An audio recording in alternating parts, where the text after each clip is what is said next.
This is your instructional video on how to use your pencil to measure objects and draw them. The first step is to hold out your pencil with your arm straight.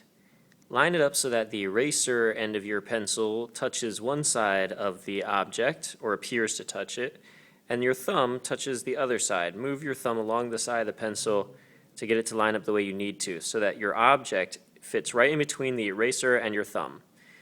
That measurement shows you how wide the bottle is, or whatever object you're measuring, shows you how wide it is from your perspective. Now, we need to see how many times this measurement goes down the side of the bottle. Make sure you hold out your arm straight and close one eye. Once again, line up your eraser to the top, and then go down to where your thumb was before. That's 1. Then go down to your thumb again. That's 2. And then go down to where your thumb was before again. Now it's going off the bottom. So that's a half. So we had 1, 2, 3, and a half. So our ratio of width to height is 1 to 3.5. So we'll mark that on our paper. 1 to 3.5. All right, now we're going to draw a box on our paper that is that same ratio, 1 to 3.5. So you can draw the width of that box whatever you want.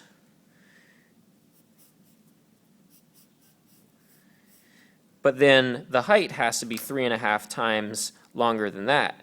So we're going to measure it again with our pencil so that the eraser end is touching one side of that line and our thumb is touching the other side. Because measuring the bottle doesn't do any good unless we also measure the box down here to make sure it matches that same proportion. So we're going to go 1, 2, 3.5 is going to put us all the way at the top of the page. So what I want to do is move this line down a little bit more so that my bottle is going to be more centered, because I don't want it to be completely at the top of the page. And I'll erase that line there.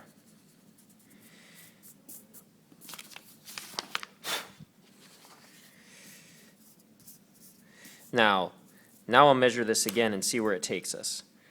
1, 2, 3.5, close to the top but not off the top, so that's good. All right, so now we have the bottom and the top of our bottle. We know where both of those are. Now we're going to draw the side of it, going up the side here.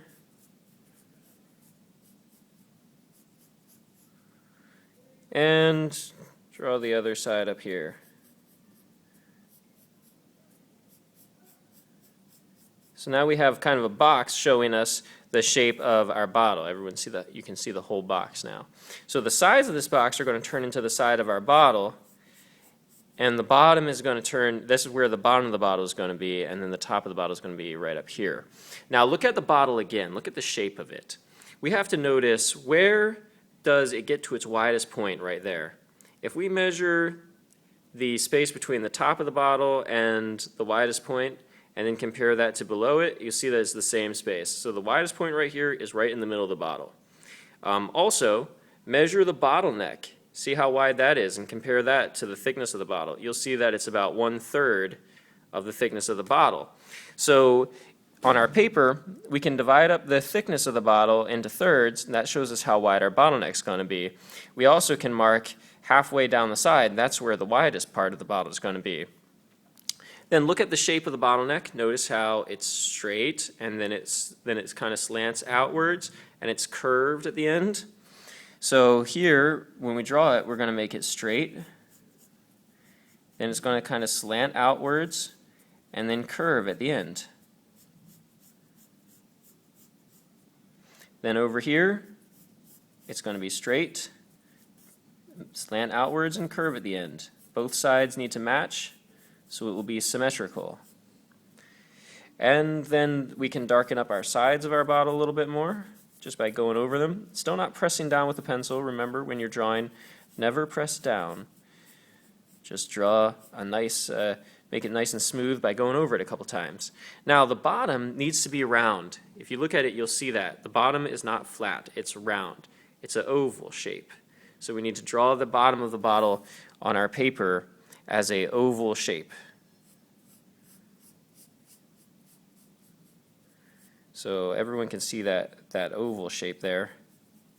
Make sure the sides are round, and the top and bottom should both match. They should both be round, just shouldn't flatten out there. Make sure it doesn't get pointy on the sides. It should be round all the way across. Now, the top of the bottle, same thing. The top of the bottle is an oval as well. So when you draw it on here, make sure it looks like an oval there.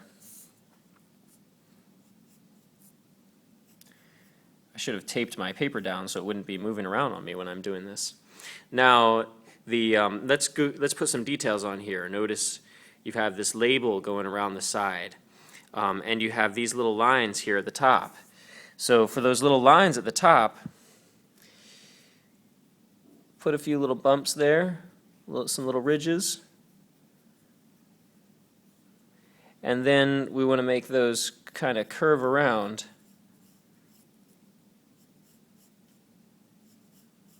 That shows us the little lines that were at the top. Then for the label that's on there, notice how that curves around the side as well. So when you see your bottle here, it's going to curve around about right there. And it has kind of a circle on it. And a line right there next to it. So you see what I'm talking about? The circle and the line. Then we see a little bit of this label kind of coming around the side. Now be careful about this label. It has to match the curve of the bottom right there on the side there. So when we look at it here, match the curve of the bottom, all right? And then match that same curve up at the top of that label. Then draw the side of that label nice and straight all the way up there, and it's a little bit curved on the ends and the corners. All right, so there you have the drawing of the bottle, and it should pretty much match the basic shape and proportions of the actual bottle. All right, remember, hold your pencil out straight, line it up so it shows you how wide it is. Then you can turn to check how many times that width goes down the side. And when you draw it on your paper, match the same ratio. Measure how wide it is, and turn and check how many times that width goes up the side so that it matches. That's how you can always make sure that your drawings have the right proportions. All right, good luck. Keep practicing. If you have any trouble, don't get discouraged. Just follow the steps and you'll get it.